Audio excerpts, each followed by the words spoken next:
अभिनव जी, हाँ। ये पंडित जी का जो सिस्टम है, थोड़ा और ऊपर अगर हाइट पे हो जाएगा तो उनका फेस सामने से दिखेगा, अच्छा रहेगा वीडियो का। यस। हाँ हाँ सर, हाँ सर, ये बिल्कुल सही पोजीशन। जी सर। मेरा बैकग्राउंड की वजह से इमेज में कोई दिक्कत तो नहीं आ रही है? नहीं नहीं, ठीक है, ठीक है। ठीक है, तुम्हारा चेहरा तो अब हम क्लियर। लोग स्टार्ट करते हैं। हाँ। आप सभी को नमस्कार, प्रणाम। हर हर महादेव। काशी बाबा विश्वनाथ की नगरी है। काशी का नाम सुनते ही बाबा विश्वनाथ के दर्शन करने का मन करता है। काशी विश्वनाथ मंदिर का इतिहास जानने का मन करता है। लेकिन आज कोरोना वायरस के इस वैश्विक महामारी के समय में यह हमारा सौभाग्य है, या यूं कहें कि ये बाबा भोलेनाथ का आशीर्वाद है कि हमें घर बैठे यह सौभाग्य प्राप्त हुआ कि हम बाबा भोलेनाथ का आशीर्वाद ले सके, बाबा विश्वनाथ, बाबा भोलेनाथ की नगरी के बारे में जान सके कि इनकी प्राचीनतम कथाएं क्या था। हमारे साथ आज हमारे जो मुख्य अतिथि हैं वो मुख्य अर्चक, काशी विश्वनाथ मंदिर के मुख्य अर्चक डॉक्टर श्रीकांत मिश्रा जी हैं। उसके पहले सबसे पहले मैं आपको काशी फाउंडेशन की तरफ से तैयार एक डॉक्यूमेंट्री जो कि काशी के दर्शन की तरफ, काशी के बारे में बताएगा, मैं प्रस्तुत करना चाहता हूं। उसके बाद हम अपने प्रोग्राम को स्टार्ट करेंगे। धन्यवाद।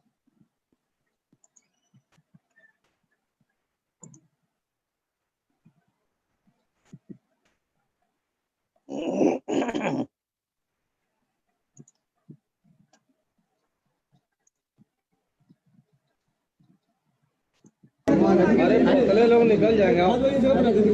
कैसे क्या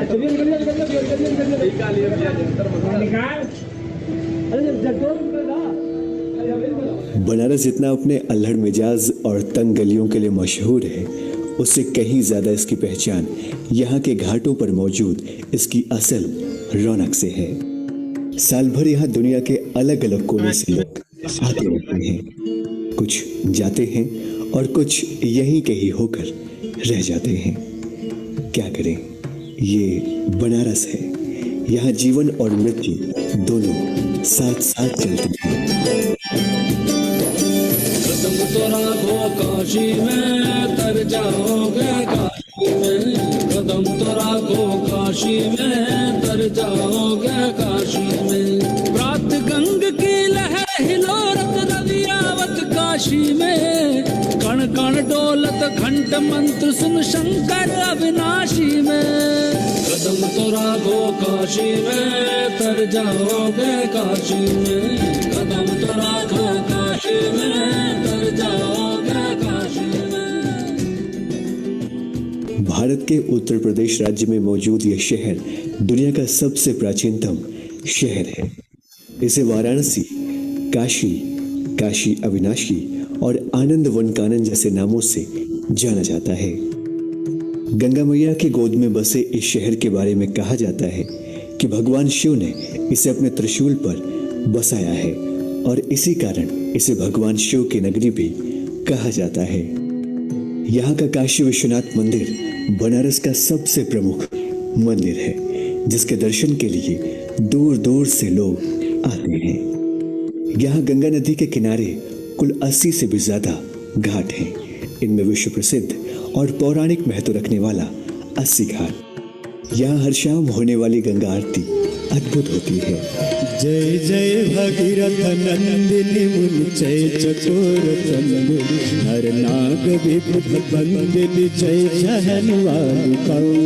जय जय भगीरथ नंदिनी मुंचय चकोर। इसके अलावा यहाँ का दशाश्वमेध घाट भी अपने आप में विशेष महत्व रखता है। धार्मिक मान्यता के अनुसार राजा दिवोदास ने यहाँ 10 अश्वमेध यज्ञ करवाए थे, जिसके बाद से इस स्थान को दशाश्वमेध घाट के नाम से जाना गया। इन दो घाटों के अलावा यहाँ एक घाट मोक्ष का भी है, जिसे मणिकर्णिका घाट के नाम से जाना जाता है। ऐतिहासिक धार्मिक मान्यताओं के अनुसार एक बार माता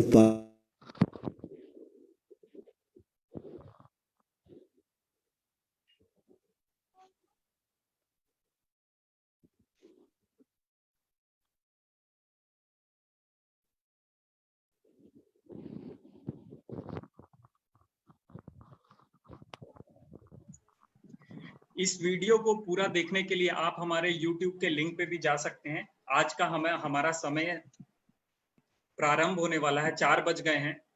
तो आज मैं बिना विलंब के हमारे काशी फाउंडेशन के सदस्य मूलचंद जी को आमंत्रित करता हूं कि वो आगे की कार्यवाही की शुरुआत करें। मूलचंद जी।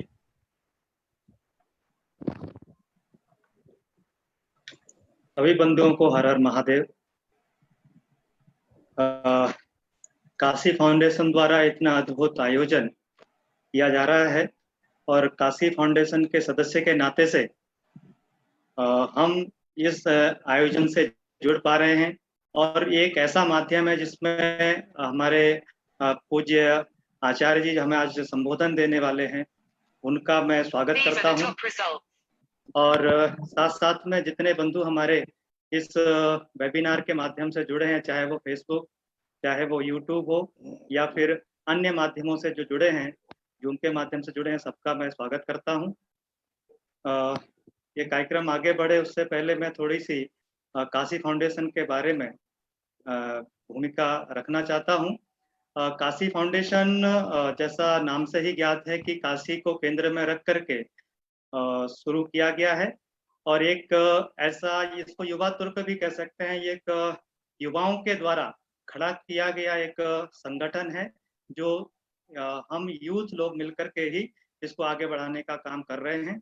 इसका महत्वपूर्ण जो काम है वो ये है कि काशी का जो प्राचीन वैभव है उस प्राचीन वैभव को प्राप्त कराना और उसको बताना और दोबारा से वो कैसे अपने उस नैसर्गिक रूप में आ सके। काशी देश की ही नहीं विश्व की धार्मिक आध्यात्मिक राजधानी कही जाती है और उस आध्यात्मिक राजधानी को पुनः भारत के वैभव में किस प्रकार उपयोग में लाया जा सकता है, इसका भरपूर प्रयास हम सभी मिलकर के कर रहे हैं। और इसी संदर्भ में ये कड़ियां हम जोड़ते जा रहे हैं लगातार धीरे धीरे। उसका चाहे आध्यात्मिक के साथ साथ आर्थिक, सामाजिक, सांस्कृतिक जितना भी पहलू हो सकते हैं, जितने भी आयाम हो सकते हैं, सभी आयामों को ध्यान में रख करके काशी फाउंडेशन काम करना चाह रहा है और कर रहा है। इसी बीच में आज का जो विषय है, आज का विषय काशी विश्वनाथ मंदिर है। तो केवल मैं इतना कहूंगा कि मंदिरों के माध्यम से भारत की सामाजिक एकता, सद्भाव और संपन्नता, ये तीनों चीजें लगातार प्राचीन काल से बढ़ती रही हैं। बीच में किसी विषम परिस्थितियों के कारण से और चाहे वो मध्यकाल में मुगलों का आक्रमण या अन्य अन्य हो, उस समय पर अगर हमारे समाज को किसी ने बचाया है तो वो मंदिर ही थे। और मंदिरों पर जितना आघात उन्होंने किया है, बाद में जो मानसिक रूप से आघात किया है ब्रिटिशर्स, और बाद में जिनको हम काले अंग्रेज भी कहते हैं, यानी जो मानसिक गुलाम लोग थे, तो मंदिरों का कहीं ना कहीं धीरे धीरे महत्व जो है समाज में कम हो गया है। इसी को पुनः स्थापित करना भी हमारा एक दायित्व बनता है ताकि मंदिर समाज के फिर केंद्र बिंदु बने। वहां से चाहे वो आर्थिक गतिविधियां हो, चाहे वो सामाजिक सद्भाव वाली गतिविधियां हो, मेलों के माध्यम से होता हो, चाहे वो त्योहारों के माध्यम से होता है, उन सब में मंदिर दोबारा से अपने स्थान को प्राप्त करें। और इस बारे में ज्यादा जानकारी तो हमारे आज के मुख्य वक्ता जी ही बताएंगे। हमारा छोटा सा ये प्रयास है कि कोई भी आयाम ऐसा छूटना नहीं चाहिए जो भारत के वैभव को प्राप्त कराने के लिए महत्वपूर्ण है। धन्यवाद। आज आगे हमारे पूज्य वक्ता जी का परिचय है, वो हमारे भानु जी कराने वाले हैं। अभिनव जी, आप आगे की कार्रवाई। हमारे साथ अभी हमारे परिचय विश्लेषक जुड़ने वाले हैं। वो कुछ टेक्निकल प्रॉब्लम की वजह से वो आ गए हैं। वो बस अभी 2 मिनट में जुड़ रहे हैं।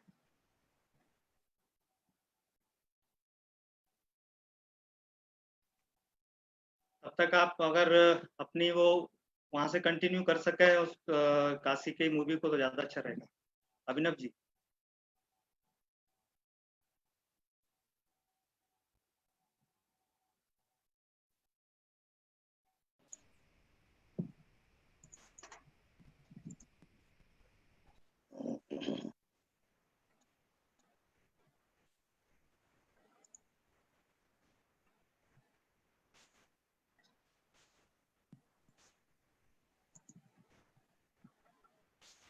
जीवन के अंतिम पड़ाव के दौरान हर कोई मोक्ष प्राप्ति की लालसा लिए यहाँ पहुंच जाने की कामना रखता है।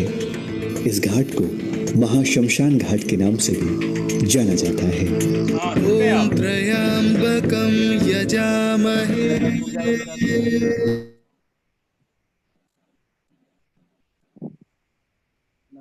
हमारे साथ प्रेम देवली जी हैं। प्रेम देवली जी को मैं इनवाइट करना चाहता हूं। प्रेम देवली जी का स्वागत है, वो आगे इस कार्यक्रम को लेकर जाएंगे। प्रेम देवली जी।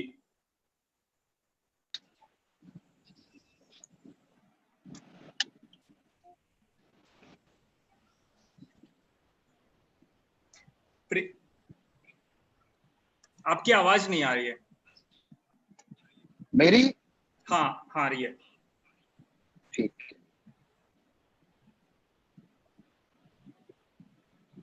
आप स्टार्ट कर सकते हैं।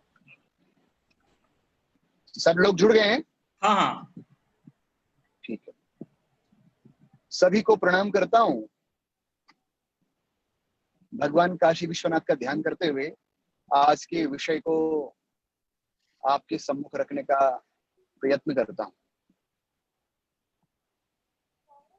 जैसा कि हिंदू धर्म की ये मान्यता, हिंदू धर्म में मंदिरों का विशेष बिल्कुल स्थान है। बद्रीनाथ, केदारनाथ, गंगोत्री, यमुनोत्री, तिरुपति बालाजी, इसी प्रकार से काशी विश्वनाथ भी हमारे लिए धाम के समान ही है और हमारी हिंदू पौराणिक आस्था उसमें बसी हुई है। जैसा कि काशी के विषय में हम सभी लोग इससे परिचित होंगे, उसके इतिहास के बारे में हम जानते ही हैं कि वरुणा और अस्सी नदी के मध्य बिल्कुल ये काशी विश्वनाथ या जो काशी तीर्थ है वो बसा हुआ है। 12 ज्योतिर्लिंगों में भी बहुत पुण्य के साथ हम उसका स्मरण करते हैं और अनेक जन्म जन्मांतरों से जिनकी उनमें आस्था है, उनके कष्टों को, उनके दुख को हरने का भगवान काशी विश्वनाथ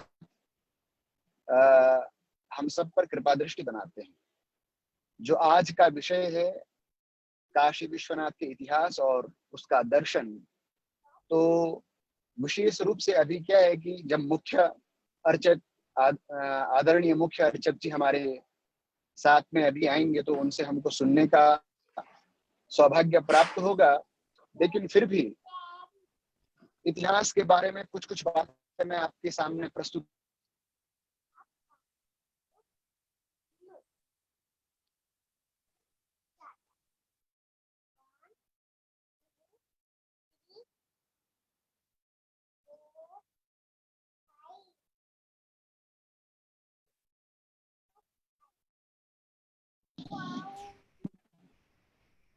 अभी शायद मैं इंटरनेट की रेंज में उतना स्पष्ट नहीं हूं क्योंकि अभी मैं डायरेक्टली श्री बद्रीनाथ जी के समीप से ही आप लोगों के साथ जुड़ा हूं और यहाँ पर सिग्नल की समस्या है, इसलिए मैं अपने स्थान से दूर अपने यान में बैठ करके ऐसे स्थान पर आया हूं जहां पर सिग्नल अभी प्राप्त हो पा रहे हैं। तो बीच में यदि मैं आप लोगों के मध्य से यदि लेफ्ट हो रहा हूं कभी कभी, तो उसके लिए आप क्षमा करें। ये नेटवर्क की समस्या के कारण ऐसा हो रहा है। तो भगवान काशी विश्वनाथ के इतिहास के बारे में, जैसे काशी तीर्थ के बारे में मान्यता है कि पूरी सृष्टि प्रलय हो जाती है परंतु रहती है और वैसी की वैसी रहती है। काशी जब सृष्टि का आरंभ चलता है और जब सृष्टि प्रलय अवस्था को जाती है तो वो काशी अपने रूप में उसी तरह बनी हुई रहती है और हमेशा ही न केवल भूलोक के जो वासी है केवल उनको ही अपना आशीष प्रदान करती है, अपितु अन्य जो गंधर्व हैं, देव हैं, यक्ष हैं, किन्नर हैं, इत्यादि इत्यादि जो भी हैं, उन सभी को वो अपना आशीष प्रदान करते हुए सौभाग्यशाली बनाती है। बाकी हमारे विविध प्रकार के जो मंदिर हैं, स्थापत्य कला हम देखते हैं, अनेकानेक शैलियां हैं, नागर शैली है, द्राविड़ शैली है, ऐसे विभिन्न शैलियों में हमारे मंदिर बने हुए हैं। आप केदारनाथ जी के दर्शन यदि किए हों, बद्रीनाथ जी के दर्शन किए हों, तिरुपति बालाजी गए हों, काशी विश्वनाथ जी का दर्शन किया हो, जो भी हमारे प्राचीन मंदिर हैं, किसी न किसी शैली को वो हमको दिखाते हैं। हमारी समय की कुछ आपकी आवाज बहुत ज्यादा क्लियर नहीं आ रही है प्रेम जी। अच्छा, मेरी आवाज क्लियर नहीं आ रही है क्या? आवाज क्लियर है क्या? नहीं आ रही है। अच्छा, नेटवर्क की वजह से कुछ दिक्कत हो रही है। हाँ, तो मैं 1 मिनट के अंदर अपनी बात को पूर्ण करता हूँ जी। कि जो हमारा धर्म दर्शन सारा का सारा काशी से ही निकला है, काशी से ही सारे के सारे धर्म, और न केवल हिंदू धर्म के लिए ये नहीं कि केवल हिंदू धर्म का ही प्रचार प्रसार काशी से देखते हैं, ऐसा नहीं है।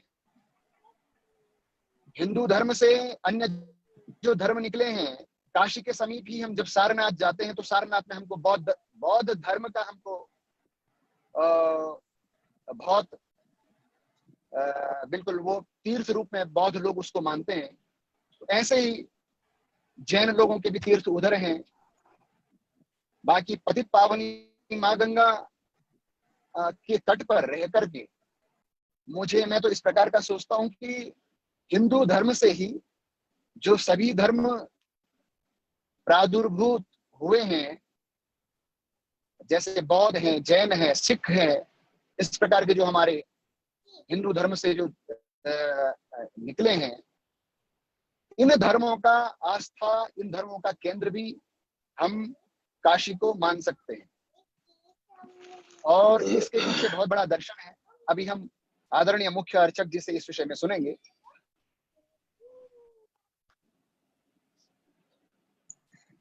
मैं शायद कुछ नेटवर्क के कारण इनका नेटवर्क चला गया है। अब मैं भानु वत्स जी को आमंत्रित करता हूं कि वो हमारे जो आदरणीय गुरुजी हैं उनके बारे में 2 शब्द उनका परिचय दें, और उसके बाद हम प्रोग्राम गुरुजी के साथ स्टार्ट करेंगे।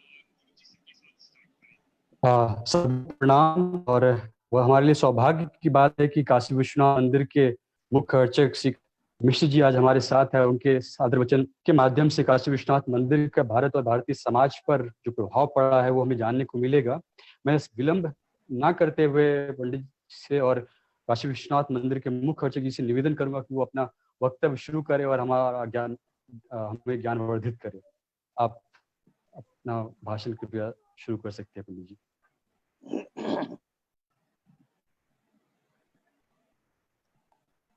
विश्वेशो जनको ह्युमा च जननी गंगा च मातृ स्वसा ढुंढी भैरव दंड पाणि सदृशा ज्येष्ठा मम भ्रातरः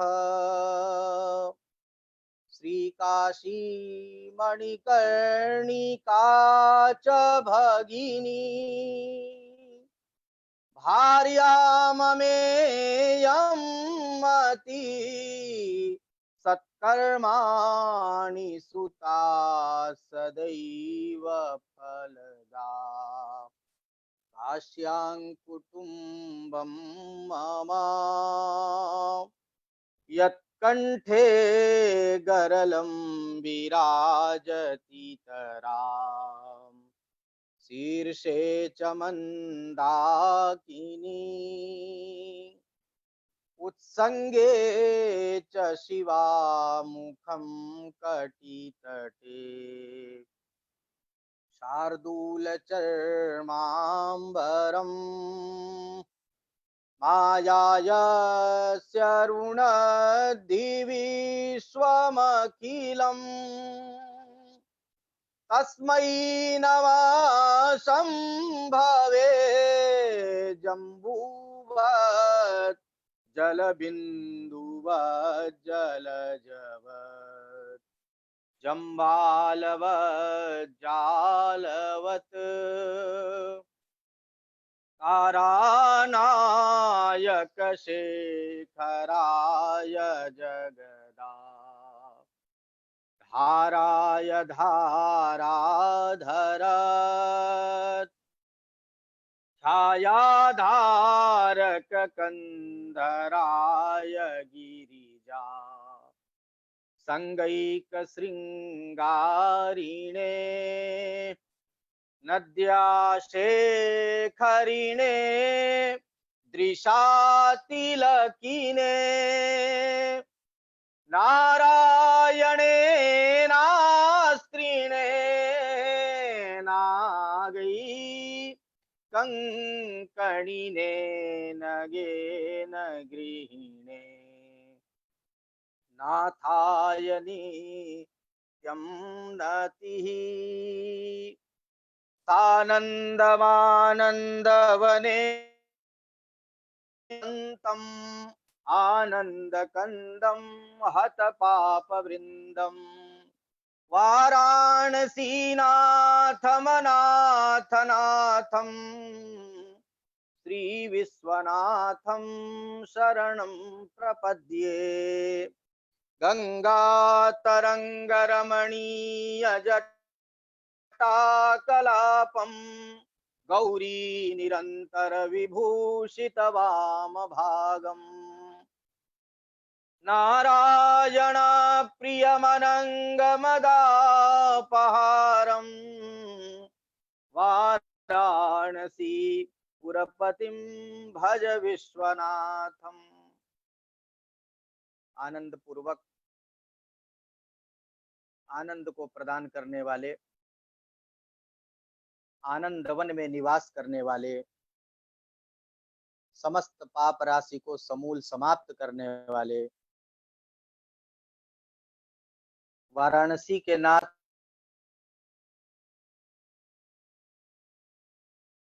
के चरण कमल में प्रणाम करता हूं। गंगा के तरंग से जिनकी जटाएं रमणीयता को प्राप्त हो रही हों, गौरी निरंतर जिनके वाम भाग में विराजती हों, नारायण के प्रिय कामदेव के अहंकार को जो नष्ट करने वाले हों, ऐसे भगवान विश्वनाथ को मैं प्रणाम करता हूं। अब इस कार्यक्रम से जुड़े हुए समस्त महानुभावों को भी मैं प्रणाम करता हूं। बंधुओं, मधुरता, मनोहरता, सुंदरता, अद्वितीयता, अनुपमेयता, विलक्षणता, लावण्य और उत्सव प्रियता का अप्रतिम उदाहरण काशी, जो अनंतानंत ब्रह्मांड, मायांड, जीवांड, शाक्तांड और प्रकृत्यंड को चमत्कृत करने का सामर्थ्य रखती है।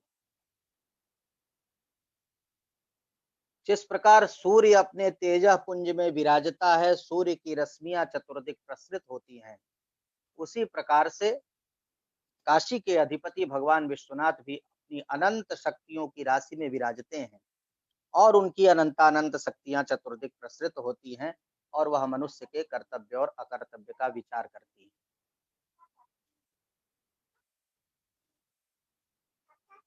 कुछ कथानक इस प्रकार है कि जब कोई मंदिर में जाता है और घंटा बजाता है तो अपनी हाजिरी दर्ज कराता है, उपस्थिति दर्ज कराता है भगवान विश्वनाथ के दरबार में।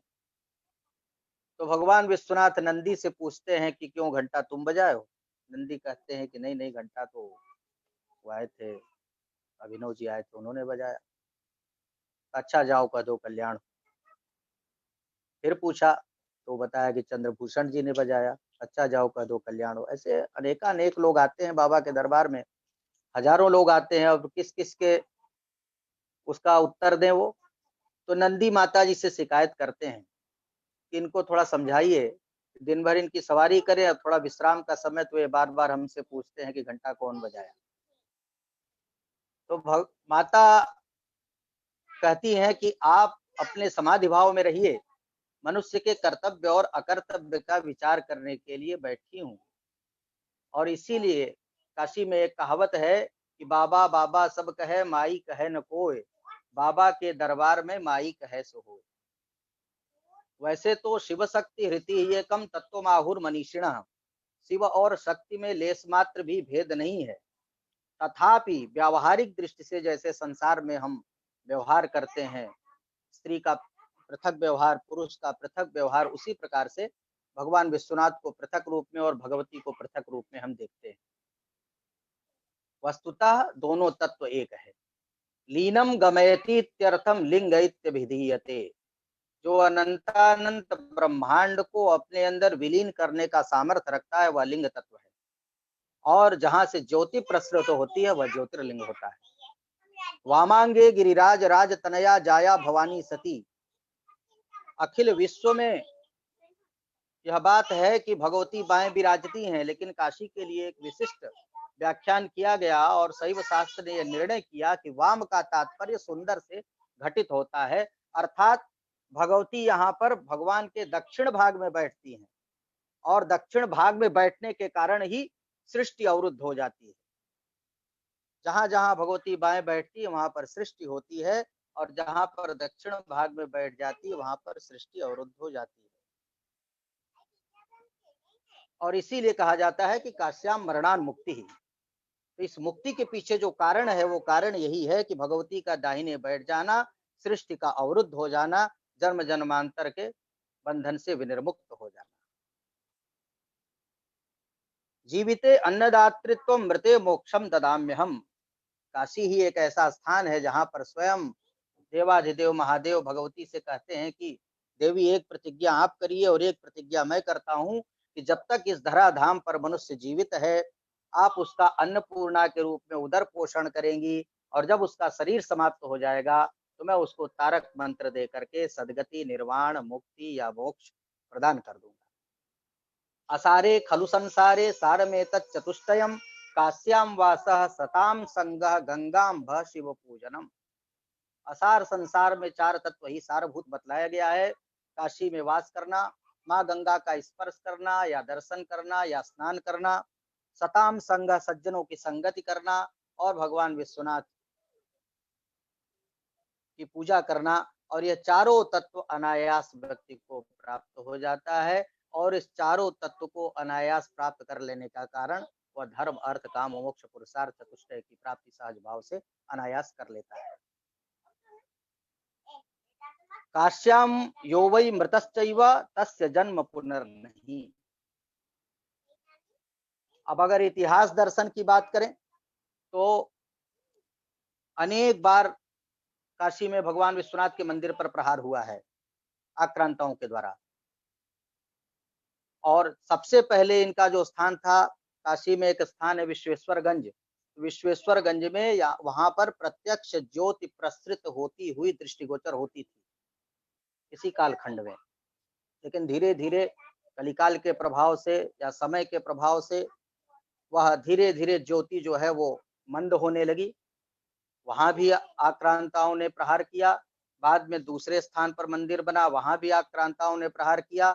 वर्तमान जो मंदिर है ये मंदिर अहिल्याबाई होलकर, रानी देवी अहिल्याबाई होलकर के द्वारा मंदिर का निर्माण कराया गया, और इसके ऊपर पंजाब के राजा रणजीत सिंह जिन्होंने वहां पर वो उसमें जो सिखों का बहुत बड़ा स्थान है पंजाब में, उसमें स्वर्ण मंदिर पर जो सोना लगवाया है उन्होंने ही यहाँ काशी विश्वनाथ के दोनों शिखरों पर स्वर्ण मंडित कराया है। और मान्यता यह है कि स्वयं भगवान विश्वनाथ का दो शिव और शक्ति का भाग वो गंगा में स्नान करते हुए किसी भक्त को प्राप्त हुआ, और उसको स्वप्न हुआ था कि गंगा में स्नान करोगे तो तुम्हारे दोनों हाथ में दो भाग आएगा, और उसको एक रूप करने से वह एक रूपता आ जाएगी, वह एक हो जाएगा। भगवान विश्वनाथ का जो ज्योतिर्लिंग है वह अपने आप में वैशिष्ट इसलिए भी है कि यह शिव शक्त्यात्मक ज्योतिर्लिंग है। दो भाग प्रत्यक्ष आपको जब दर्शन करेंगे तो आपको दृष्टिगोचर होता है, शिव शक्ति दोनों भाग। तो डिंडिम घोष हुआ एक बार कि इस शिवलिंग की प्रतिष्ठा कोई पतिव्रता ही कर सकती है। तो उसमें एक वृद्धा, वो उसने कहा कि मैं पतिव्रता हूँ, लेकिन इतना बड़ा यह लिंग जो है हमसे उठाया नहीं जाएगा। तो लोगों ने प्रार्थना की कि देवी आप स्पर्श करिए, प्रतिष्ठा हो जाएगी। तो स्वयं ऐसी मान्यता है कि भगवती के द्वारा ही भगवान विश्वनाथ की यहाँ पर प्रतिष्ठा हुई है। इस मंदिर के गर्भगृह के 4 दरवाजे हैं। तंत्र की दृष्टि से इन द्वारों का भी अपना वैशिष्ट्य है।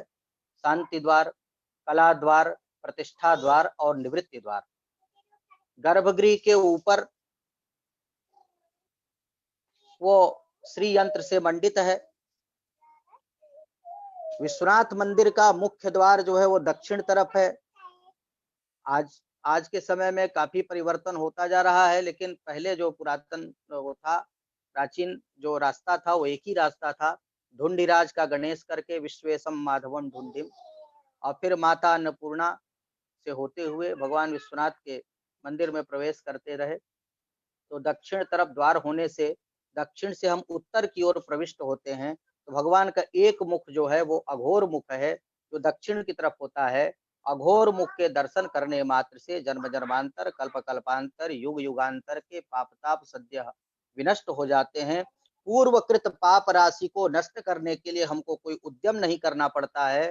तो मंदिर में प्रविष्ट होते ही हमारे पाप ताप विनष्ट हो जाते हैं। अब 100% हमको पुण्य लाभ अवसर करने का प्राप्त होता है। ये अघोर मुख का वैशिष्ट है। मंदिर के अंदर जो भी अनिवार्य आवश्यकताएं होनी चाहिए वो सब कुछ विद्यमान है। भौगोलिक दृष्टि से भी देखें अगर, और जैसा कि आप सब जानते हैं कि पंचक क्रोशात्मिका काशी जो है वो सर्वत्र चतुर्दिक शिव का साम्राज्य है। पहले के समय में तो लोग मलमूत्र त्याग भी नहीं करते थे, गंगा के उस पार जाते थे, क्योंकि यहाँ पर सर्वत्र जो है शिव का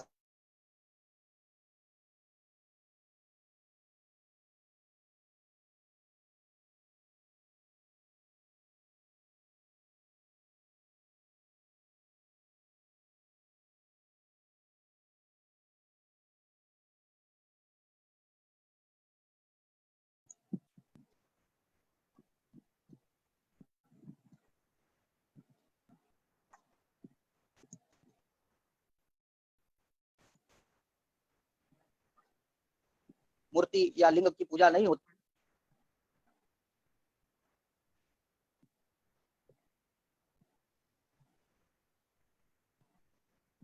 मेरी आवाज आ रही है? आपकी आवाज, हाँ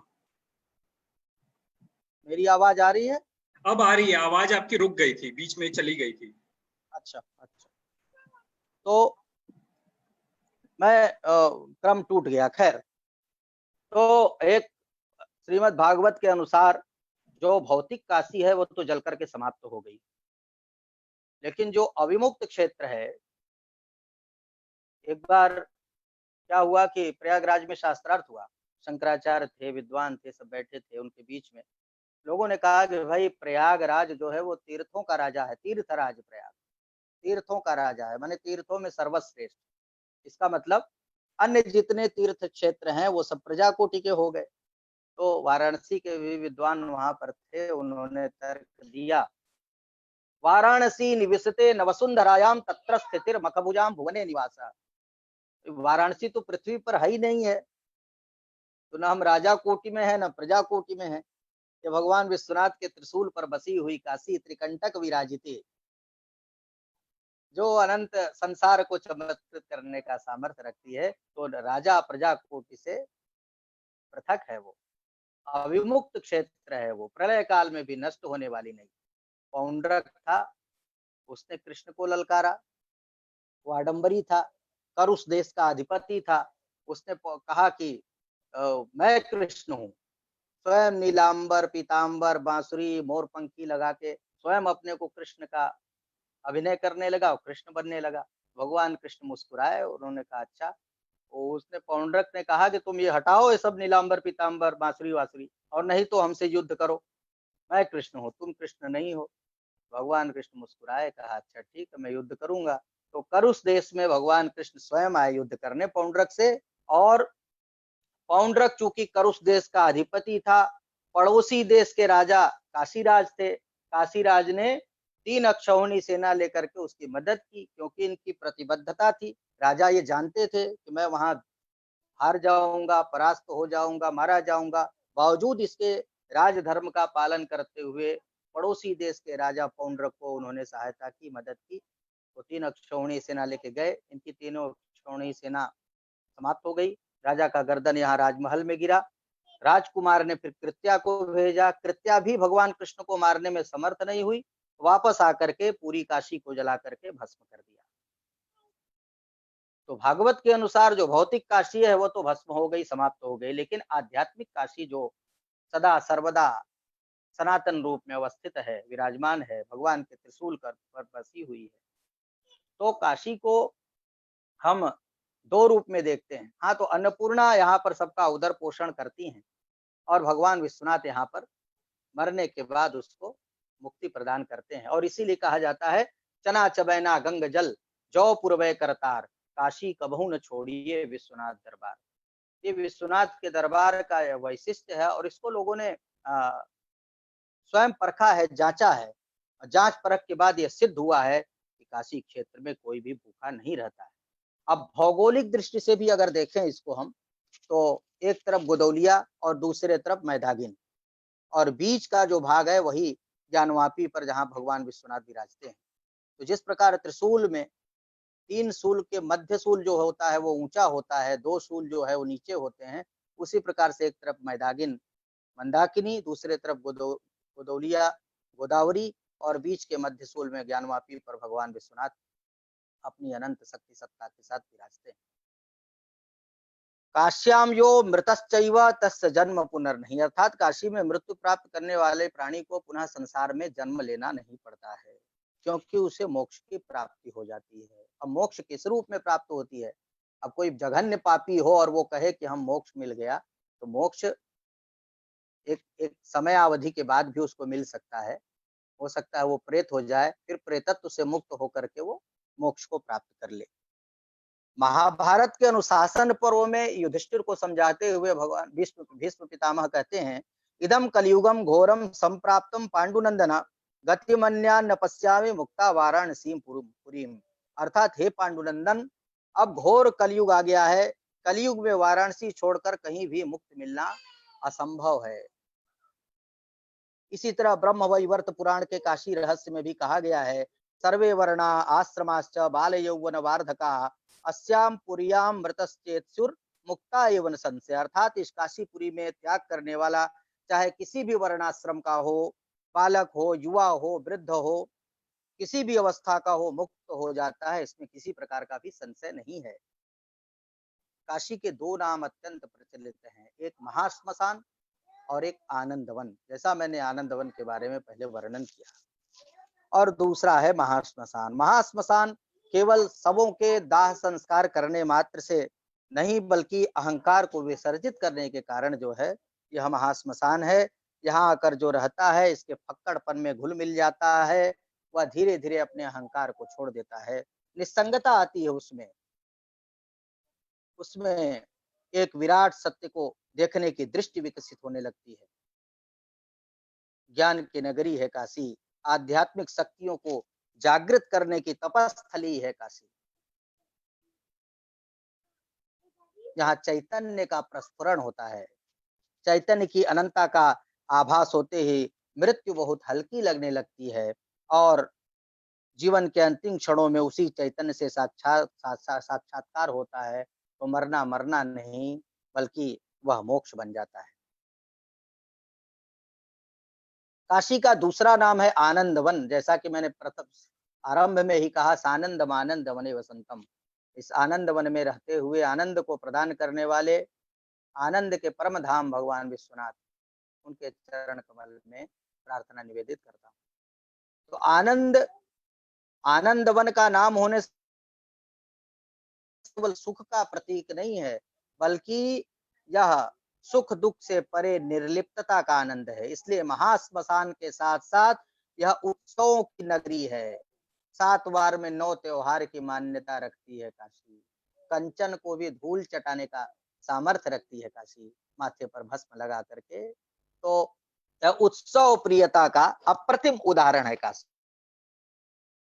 हर दिन उत्सव होता है।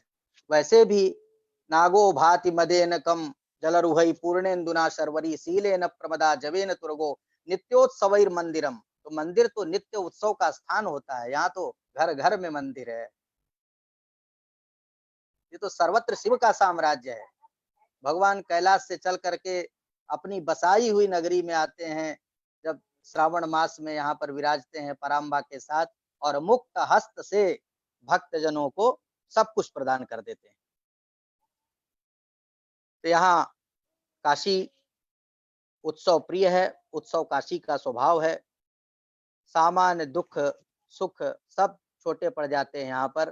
राजनीतिक दांव पेच, दंगा फसाद, इन सब चीजों का कोई प्रभाव क्षणिक होता है। उत्सव चलता रहता है, चिताएं जलती रहती है महाश्मशान पर अनवरत।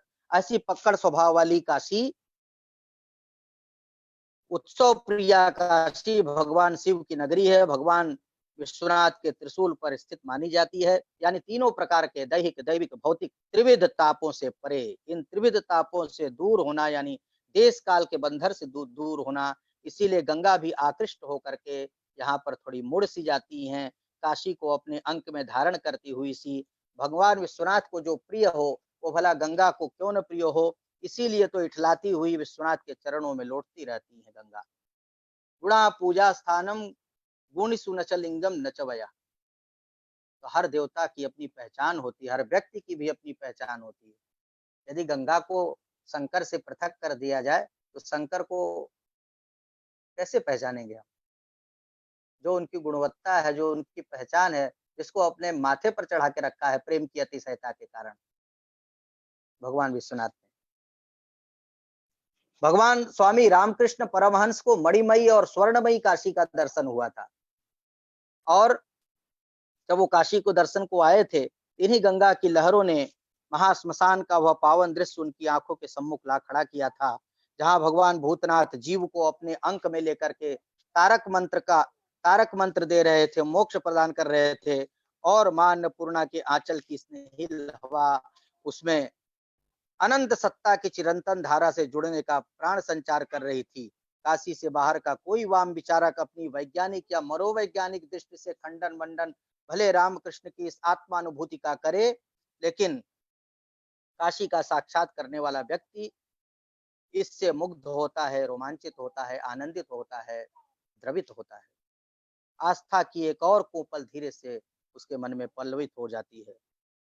पद्म पुराण में काशी को 4 अंकों में बांटा गया है, 4 क्षेत्रों में बांटा गया है, जो क्रमशः एक दूसरे के अंतर्गत हैं। इन क्षेत्रों में देह त्याग करने से भिन्न भिन्न प्रकार की मुक्तियां प्राप्त होती हैं, ऐसी मान्यता है। प्रथम है काशी क्षेत्र, जिसमें देह त्याग करने से सालोक्य मुक्ति मिलती है। दूसरा वाराणसी क्षेत्र है, इसमें मृत्यु होने से सारूप्य मुक्ति प्राप्त होती है। तीसरा अविमुक्त क्षेत्र है, जिसमें देह त्याग करने से सायुज्य मुक्ति मिलती है। और चौथे अंतर्गृह क्षेत्र से कैवल्य या परम मुक्ति मिलती है। परंतु सभी पुराणों में एक बात पर विशेष बल दिया गया है कि पूरे काशी क्षेत्र में तिल भर भी कोई ऐसा स्थान नहीं है जहां मृत्यु प्राप्त करने वाले को मोक्ष न मिले, निर्वाण न मिले, सदगति न मिले, मुक्ति न मिले। ऐसी मान्यता है कि काशी नगरी में शरीर त्याग करने वाले व्यक्ति पर यमराज का नियंत्रण नहीं होता है। प्राण प्रयाण के समय भगवान शिव स्वयं उसे राम नाम के तारक मंत्र का उपदेश देते हैं, और वह जीव मुक्त होकर के ब्रह्म स्वरूप हो जाता है। मोक्ष मृत्यु के बाद की अवस्था भी है और पूर्व की भी। जीवन मुक्त के रूप में मुक्त व्यक्ति राग द्वेष सुख दुख से परे होकर असीम शांति का अनुभव करता है, और बाद में परमानंद की अनुभूति। काशी में ऐसे अनेक संत हुए हैं जिनके मन में कोई आसक्ति नहीं थी, शरीर के जितने भी धर्म हो सकते हैं उन सब से मुक्त हो चुके थे वे। ऐसे लोगों की सन्निधि में रहने पर अनुभव होता है कि व्यक्ति स्वयं भी मुक्ति के द्वार पर खड़ा है, अनासक्त कर्मयोग के पथ पर चल रहा है। एक मुक्त भाव का, उल्लास का, एक आनंद का वह भाव न लोभ का है, न काम का है, न क्रोध का है, सबसे अलग भाव होता है। वह काशी में निरंतर प्रवाहमान इस ज्ञान की धारा से जुड़ना ही मुक्ति भाव है। जब इस धारा को व्यक्ति अपना मानने लगता है तो उससे बहुत कुछ छोड़ना पड़ता है, और छोड़ते ही मुक्ति देखने वाली आंखें खुलने लगती हैं और वह मुक्ति की ओर समीप होता जाता है। काशी स्कंद पुराण के चतुर्थ स्कंध के 99 अध्याय के कुछ प्रसंग को मैं इस अवसर पर रखना चाहता हूँ। शृण्वन्तु देवर्षिगणा समस्तात् तथ्यं ब्रुवे तच्च परोपकृत्यै न भूर्भुवः स्वर्गमहर्जनान्तर विश्वेषु तुल्यं क्वचिदस्ति लिंगम न सत्यलोके न तपस्य होसुरा वैकुंठ कैलासरसातलेषु तीर्थं क्वचिद् वै मणिकर्णिका समम् लिंगम च विश्वेश्वर तुल्यमन्यतः। अशेष देवगण और महर्षि मंडल सुन रखे हैं। मैं परोपकार, भगवान महादेव कहते हैं कि मैं परोपकार के लिए बहुत ठीक कह रहा हूँ। भूरलोक, भुवरलोक, स्वरलोक, महरलोक और जनलोक के लिए भीतर कहीं भी भगवान विश्वनाथ के समान कोई लिंग नहीं है। हे देवतागण, हे सुर समूह, तपलोक, सत्यलोक, वैकुंठ, कैलाश और सातों रसातलों में भी किसी स्थान में विश्वेश्वर के समान कोई लिंग नहीं और मणिकर्णिका के समान कोई दूसरा तीर्थ नहीं। न विश्वनाथस्य समम हि लिंगम न तीर्थमन्यन् मणिकर्णिकातः तपोवनम कुत्रचिदस्ति नान्यत् शुभम ममानंदवनेन तुल्यम। विश्वनाथ के समान कोई लिंग नहीं है, मणिकर्णिका के समान कोई तीर्थ नहीं है और मेरे शुभमय आनंदवन के सदृश तपोवन दूसरा कोई भी कहीं भी नहीं है। यद्यपि वाराणसी तीर्थमयी समस्ता यस्यास्तु नामापि हि तीर्थ तीर्थम तत्रापि काचिन्मम सौख्य भूमिर महापवित्रा मणिकर्णिका सौ। यद्यपि समस्त वाराणसी पूरी तीर्थमयी ही है और उसका नाम तो तीर्थों का भी तीर्थ है, तथापि इसमें यह महापवित्रा मणिकर्णिका तो मेरे सौख्य की ही भूमि है।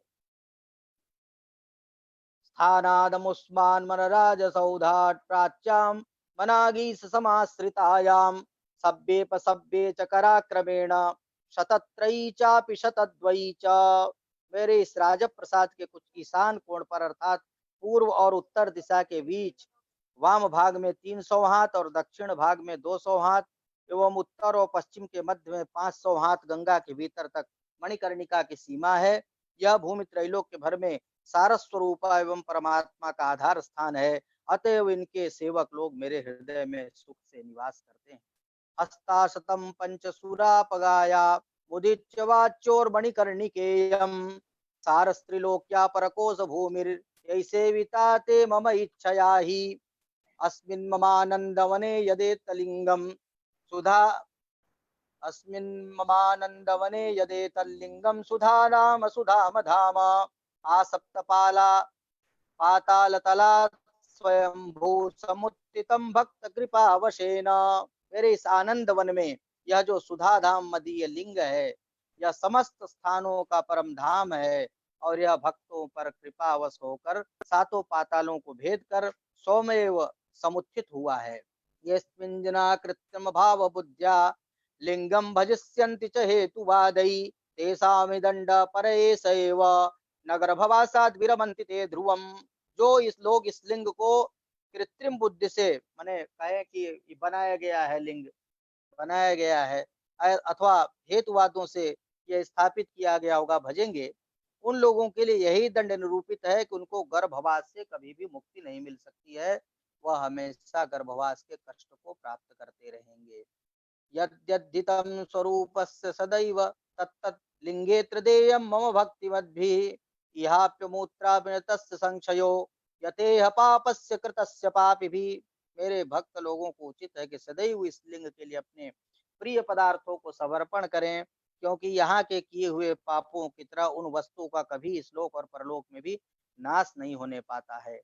दूरस्थितैरप्यदि बुद्धिभिर् जी आपका कैमरा थोड़ा सा अयैव दत्तेषु वस्तु जातैर्निश्रेयस श्रीर्वसयेत् सतस्तान्। जो लोग दूर देशांतरस्थ होने पर भी मेरे यहाँ के इस लिंग की आराधना विशेष बुद्धि से करते हैं, मोक्ष लक्ष्मी मेरे दिए हुए आपके कैमरे की सज्जनों को वहां पर बता देती है। ठीक है। हाँ, तो हे विष्णु, हे सृष्टिकर्ता, हे ब्रह्मा, हे देवगण, हे ऋषिवृंद, सब लोग अच्छे प्रकार से सुन लो कि यह लिंग सत्पुरुषों का परम सिद्धिदायक और मुझ में और मेरे इस लिंग में कुछ भी भेद नहीं है। समस्त सिद्धियों के साधन स्वरूप मेरे इस लिंग पर जो अपने सत्कर्मों के द्वारा उपार्जित वस्तु को चढ़ाते हैं उनको मैं उसके बदले में समस्त सौख्यों का अतिमात्र साधक निर्भय निर्वाण पद का दान करता हूँ। मैं बार बार हाथ उठाकर कहता हूँ, भगवान महादेव कहते हैं कि त्रिलोक्य भर में यही तीनों सार वस्तु है। विश्वेश्वर का लिंग उच्छिप्त बाहुम त्वसकृत ब्रवीमि त्रयीमयेऽस्मिंस्त्रयमेव सारम विश्वेशलिंगम मणिकर्णिकाम्बु काशीपुरी सत्यमिदम त्रिसत्यम। यही तीनों सत्य है। मैं बार बार हाथ उठाकर कहता हूँ कि भगवान विश्वनाथ का लिंग, मणिकर्णिका का जल और काशीपुरी यही तीनों सत्य है। इस प्रकार ये स्कंद पुराण के वर्णन को आपके पंडित जी, समक्ष में रखा। आ, मैं सोचता हूँ कि मुझे अब समाप्त करना चाहिए, समय काफी हो गया है। बहुत आ, बहुत धन्यवाद, आभार आपको। हाँ, बोलिए प्रणाम आप। पंडित जी। हमारे कुछ सवाल आ रहे हैं लाइव, जो हमारे ऑडियंस देख रहे हैं, कुछ मेल से आए हुए हमारे पास कुछ प्रश्न हैं। चूंकि युवा पीढ़ी जानना चाहती है शिव के बारे में, काशी विश्वनाथ के बारे में, तो विजय राय जी का एक सवाल प्रश्न ये है कि काशी विश्वनाथ कॉरिडोर जो बन रहा है, उसका काशी विश्वनाथ मंदिर पे और श्रद्धालुओं के पे क्या पड़ने वाला है, और इससे इस मंदिर का की भव्यता और कितनी निखर के आने वाली, ये लोग जानना चाहते हैं, भारत के लोग, भारत से बाहर और जो काशी विश्वनाथ जो गए हुए हैं। तो पहला प्रश्न पे आप बताएं।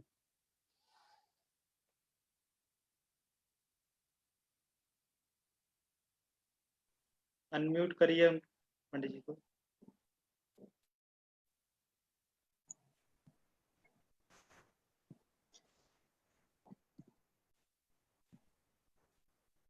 अभिनव जी आप भी कर दीजिए। हाँ नहीं नहीं कर रहा हूँ, वो उनके वहां से प्रॉब्लम हो रही है, यहाँ से हमने कर रखा है।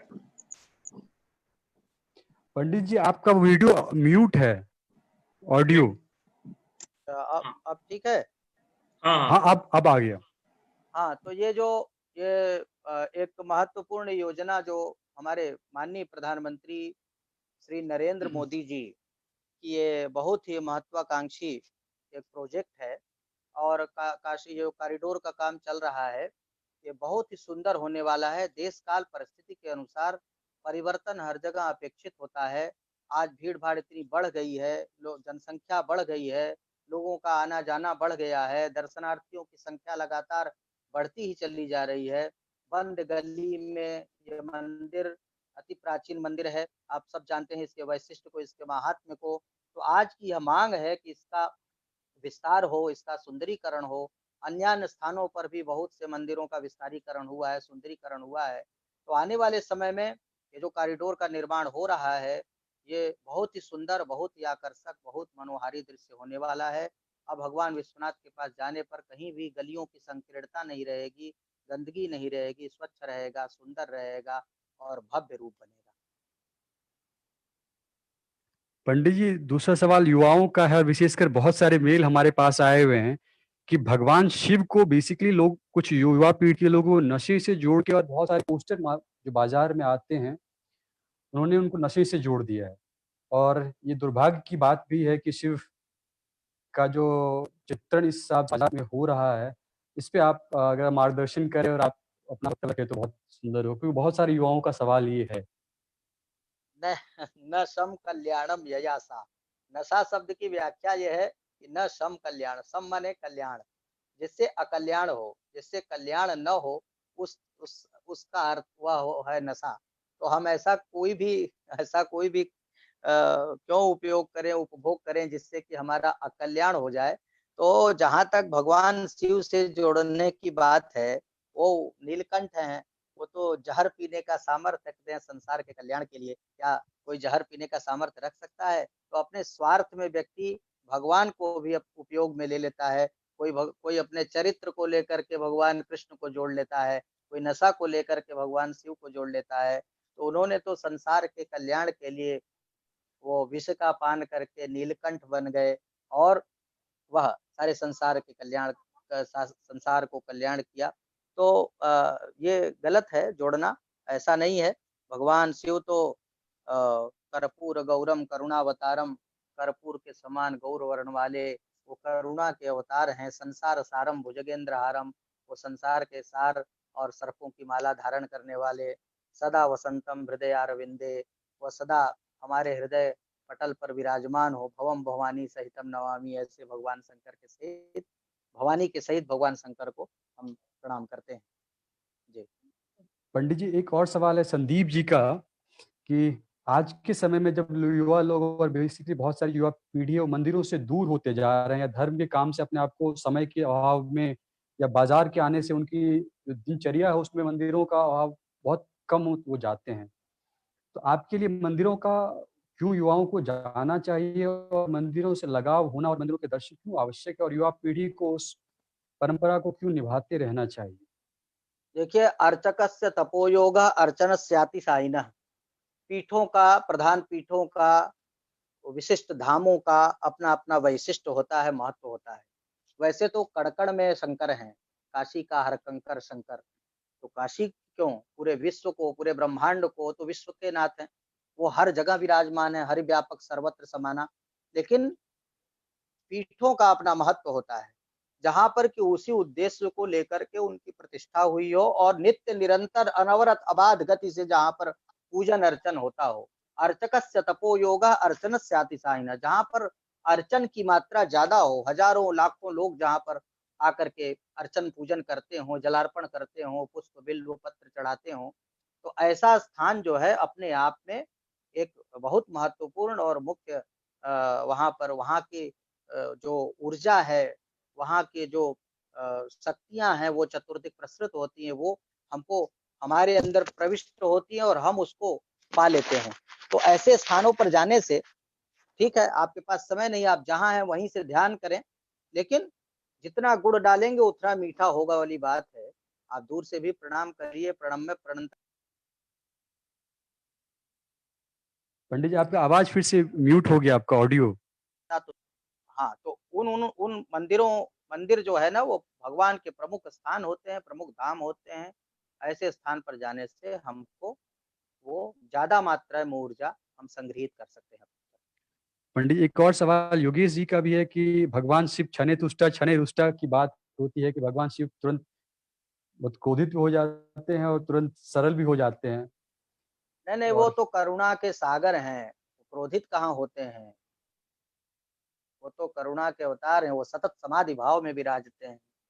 तो भगवान शंकर तो सब कुछ सबको लुटा देने में हैं, विश्वास रखते हैं।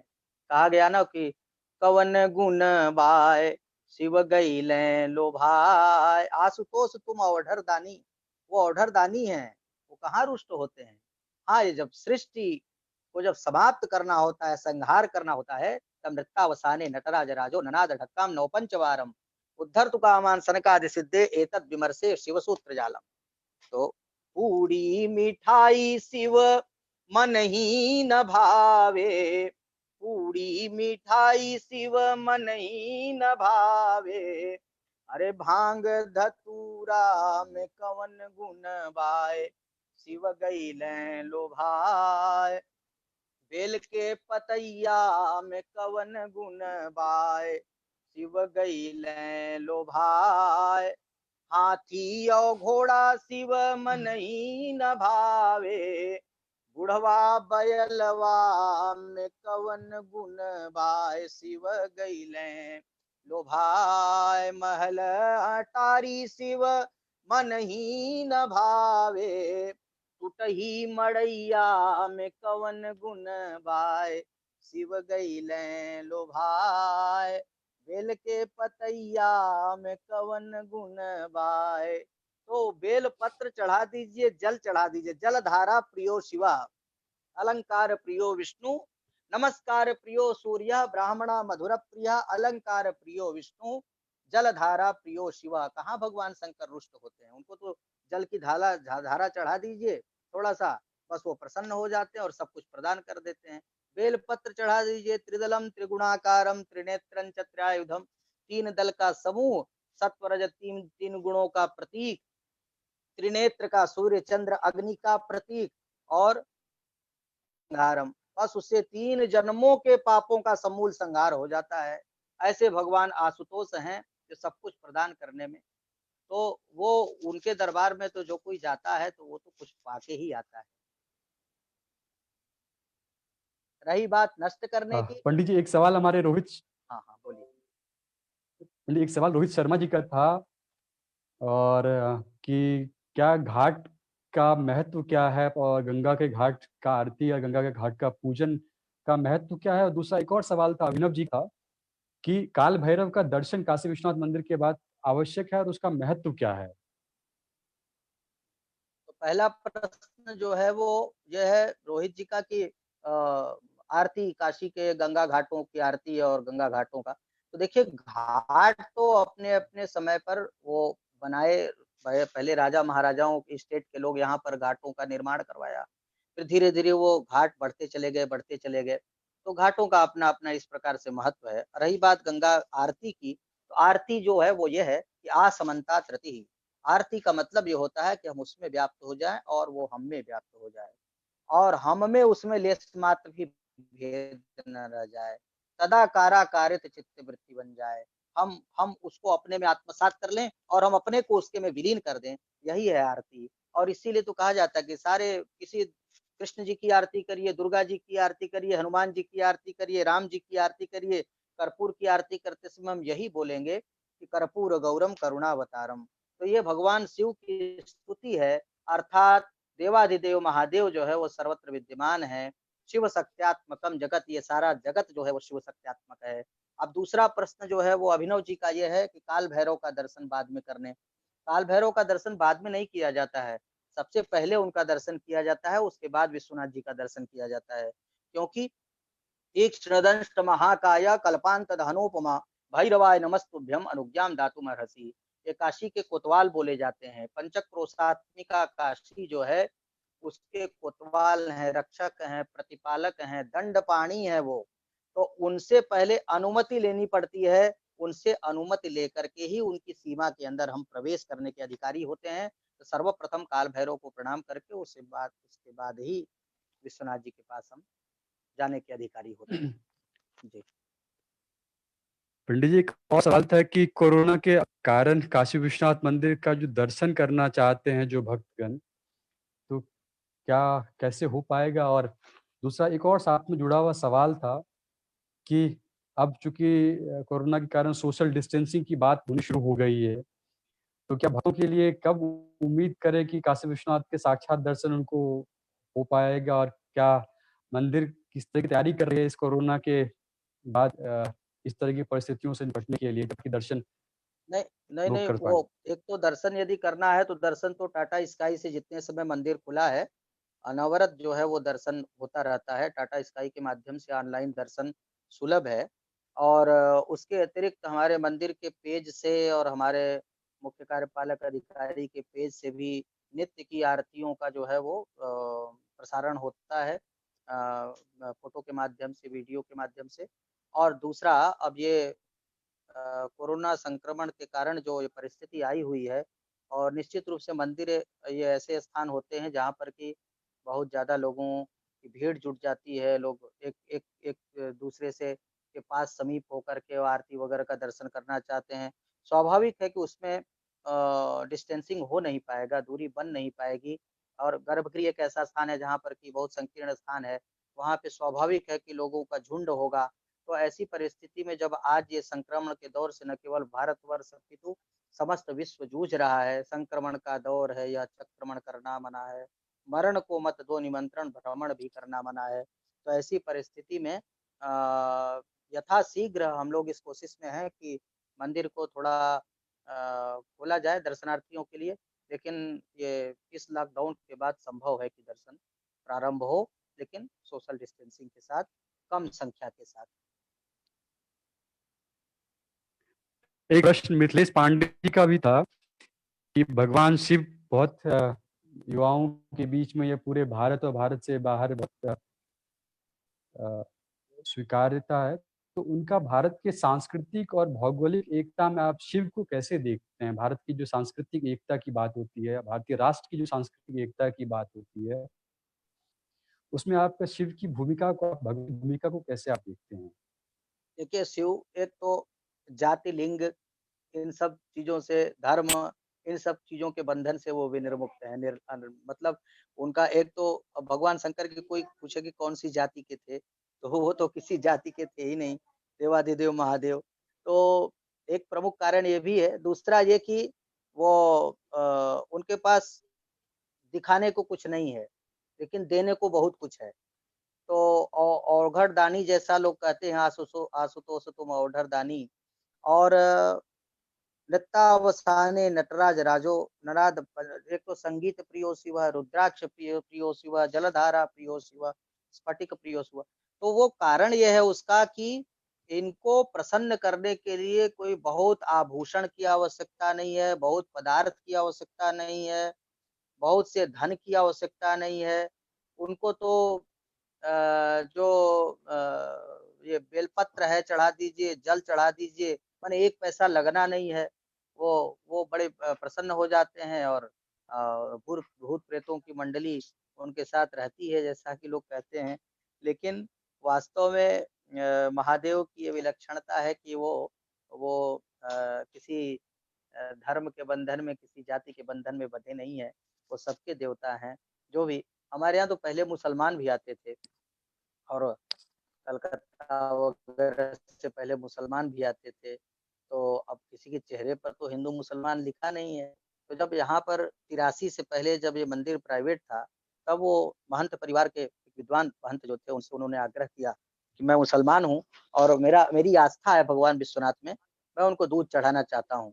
तो उन्होंने बड़े ही विनय पूर्वक कहा कि देखो, यदि तुम हमसे अनुमति मांगते हो तो मैं अनुमति तो नहीं दूंगा, क्योंकि मेरी प्रतिबद्धता है, और तुम यदि जाते हो श्रद्धावान होकर के, मैं तुम्हें रोकूंगा भी नहीं। तो वो जाके वहाँ ज्ञानवापी में ही दूध चढ़ा दिया और नीचे से शिवलिंग ऊपर आ गया। तो करुणा वरुणालय हैं, इसलिए उनके प्रति लोग जुड़े हुए हैं, लोगों की आस्था है, प्रबल आस्था है, क्योंकि वो इतने शीघ्र प्रसन्न हो जाते हैं ना, आशुतोष हैं, इसलिए भी लोग उनसे जुड़े हुए, उनके प्रति लोग ज़्यादा संख्या में उनको मानते हैं। तो वो शीघ्र प्रसन्न हो जाते हैं। कोई प्रेम से, अब चोर चला गया शिवलिंग के ऊपर खड़ा होकर के घंटा चुरा लिया, उसी के ऊपर प्रसन्न हो गए वो, इसने सर्वांग समर्पित कर दिया हमको।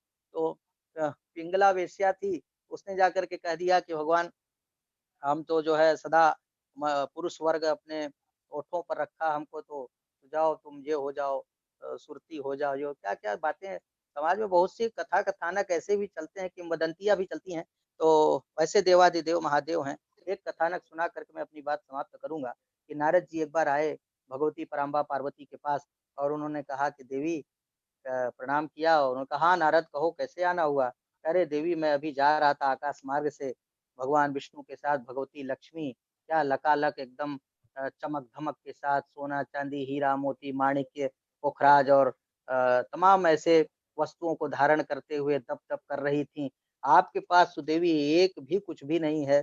अरे आप भी कहिए ना महादेव से कि आपको भी कुछ जेवरात और गहना और ये सब आभूषण इत्यादि दिलवाएं। अब पार्वती जी के मन में आया कि हाँ नारद तो बड़ा अच्छी बात कर रहा है। तो महादेव से उन्होंने कहा कि भाई हमको भी, अब महादेव क्या करे, महादेव तो नंग धेड़ंग ऐसे ही जटाजूटधारी भस्मी लगाए हुए, और उन्होंने कहा कि मुझे भी आभूषण चाहिए। आभूषण कहाँ से हम दे तुमको? तो अपने जटा का एक बाल निकाल करके उनको दे दिया, कहा चले जाओ सोने चांदी की दुकान में, वहां से ले लो कुछ। अब वो बाल ले जाकर, ये एक तो बाल ले जाकर के रास्ते भर सोचती रही पार्वती जी की इसमें क्या मिलेगा हमको। अब वो चली गई तो जेवर की दुकान पर गई, तो उसको बोला कि भाई हमको दो। उसने तराजू के पलड़े पर जैसे ही वो बाल का एक बाल रखा, वो नीचे पलड़ा आ गया, और दूसरे तरफ वो आभूषण लाता गया, रखता गया, लेकिन टस से मस नहीं हुआ वो तराजू, वो चरण पर गिर गया भगवती के। और उन्होंने कहा कि देवी, आप नित्य पहनिए और नित्य फेंकिए, मैं सदा सर्वदा आपको देने के लिए तैयार हूँ, लेकिन उन महादेव से जाकर के मेरी शिकायत मत करिएगा, नहीं तो मैं उनका कोप को भाजन बन जाऊंगा। तो ऐसे देवाधिदेव महादेव हैं जो कि प्रसन्न भाव में रहते हुए अर्थ धर्म काम मोक्ष पुरुषार्थ चतुष्टय प्रदान कर देते हैं आनंद भाव में। सामान्य वस्तुओं की बात ही क्या है।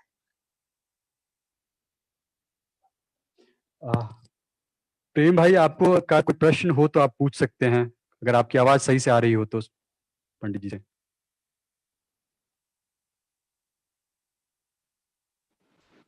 आचार्य जी को प्रणाम आपका करता आवाज हूँ। म्यूट है। जी जी प्रणाम। अनम्यूट हो गया है। हाँ आवाज आ रही है। मेरा ये प्रश्न था कि जो हमारे द्वादश ज्योतिर्लिंग हैं,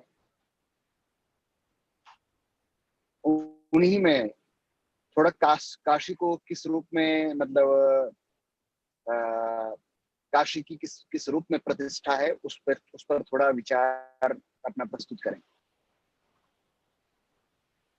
नहीं, ये शिव सत्यात्मक ज्योतिर्लिंग है और उसी रूप में प्रतिष्ठा है। रही बात द्वादश ज्योतिर्लिंग की, तो द्वादश ज्योतिर्लिंगों का अपना अपना सबका वैशिष्ट्य है। ये कहना उचित नहीं है कि किसी का महत्व कम है, किसी का ज्यादा है। सब अपने अपने स्थान पर अपने अपने महत्व को लेकर, अपनी अपनी विशेषताओं को लेकर के, अपने अपने महात्म्य को लेकर के, अपने अपने वैशिष्ट्य को लेकर के विराजमान है। और सबके सबके चरणों में एक समान भाव से मेरा प्रणाम निवेदित है। हाँ, लेकिन जो भगवान विश्वनाथ की नगरी काशी है, ये कई मामलों में, कई विषयों में थोड़ा हट करके अवश्य है। जो सारा संसार ये जानता है, सारे धर्मपरायण लोग इस बात को जानते हैं कि मुक्ति नगरी तो है ही है, लेकिन मुक्ति को भी मुक्ति प्रदान करने वाली है। तो ऐसे मुक्तिदाता शंकर का यहाँ पर ऐसा विलक्षण स्थान है, जहाँ पर कि लोग श्रद्धा भाव लेकर के आते हैं और अपने अभीष्ट को सहज भाव से प्राप्त कर लेते हैं। पंडित जी, आप चूंकि शिव और पार्वती का वर्णन किए, तो अगर आप कोई श्लोक या कोई भजन आपके से सुनने को मिल जाए तो हम सबों के लिए अति उत्तम होगा। मैं एक दो श्लोक सुना करके अपनी बात समाप्त कर दूंगा, ठीक है ना? ठीक है। वंदे देवमुमापतिं सुरगुरुं वंदे जगत्कारणम् वंदे पन्नगभूषणं मृगधरम् वंदे पशूनां पतिं वंदे सूर्यशशाङ्कवन्निनयनम् वंदे मुकुन्दाप्रियं वंदे भक्तजनाश्रयं च वरदम् वंदे शिवं शङ्करम् यस्यांके च विभाति भूधरसुता देवापगामस्तके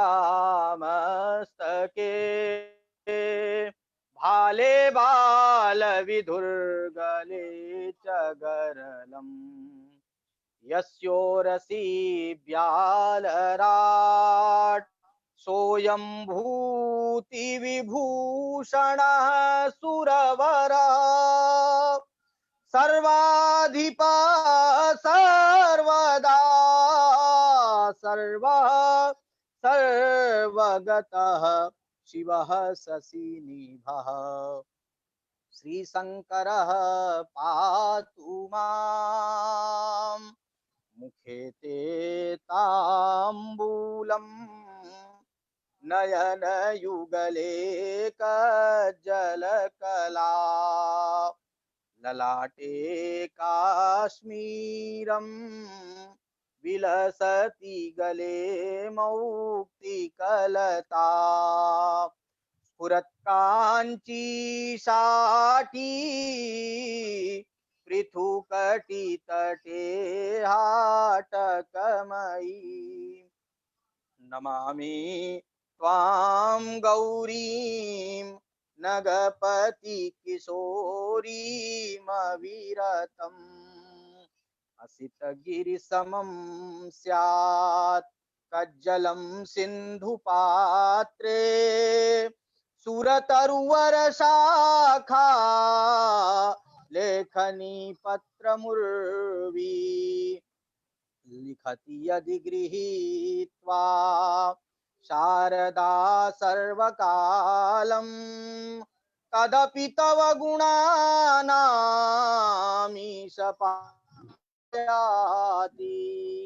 तदपि तव गुणानामीशपारं नयाति तदपि तव गुणानाम् ईश पारम नयाति।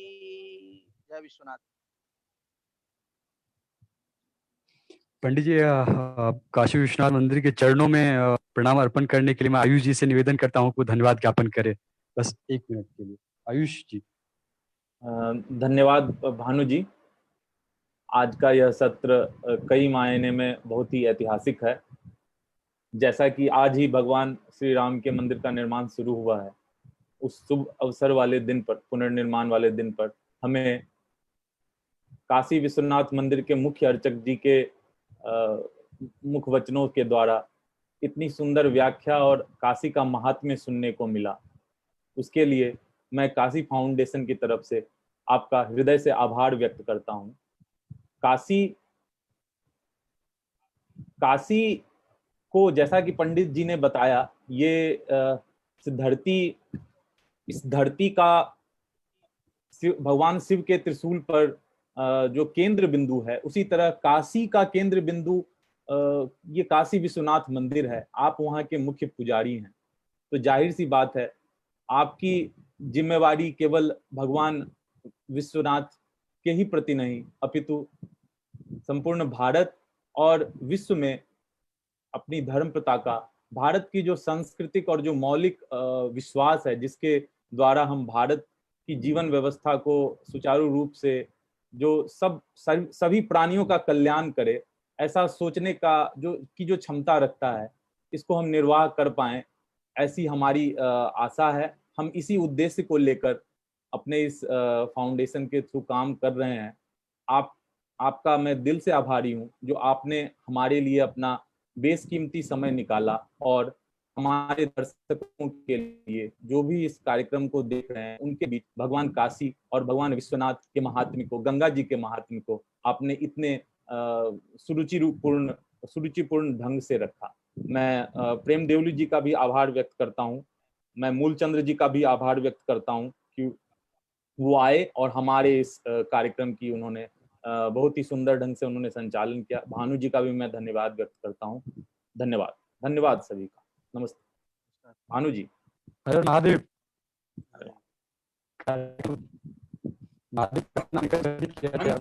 हाँ, एक छोटी सी सूचना है, जो भाई बहन काशी फाउंडेशन के साथ जुड़ना चाहते हैं, हमारे पास बहुत सारे फेसबुक पे, ट्विटर के द्वारा, जीमेल के द्वारा बहुत सारे मैसेज आ रहे हैं कि हमें काशी फाउंडेशन के द्वारा जुड़ना है, लेकिन इतने ज्यादा के कारण हम उनको रिप्लाई नहीं कर पा रहे हैं। जो हमसे जुड़ना चाहते हैं वो हमारे फेसबुक पेज पे ज्वाइन कर सकते हैं, ताकि जो भी हमारे कार्यक्रम की जो इंफॉर्मेशन है, जो सारी इंफॉर्मेशन है, वो फेसबुक के थ्रू, ट्विटर के थ्रू वो देख सकते हैं। हमें ईमेल के थ्रू kashifoundation@gmail पे ईमेल भी कर सकते हैं अगर कोई इंफॉर्मेशन चाहिए या वो हमारे साथ जुड़ना चाहते हैं। धन्यवाद।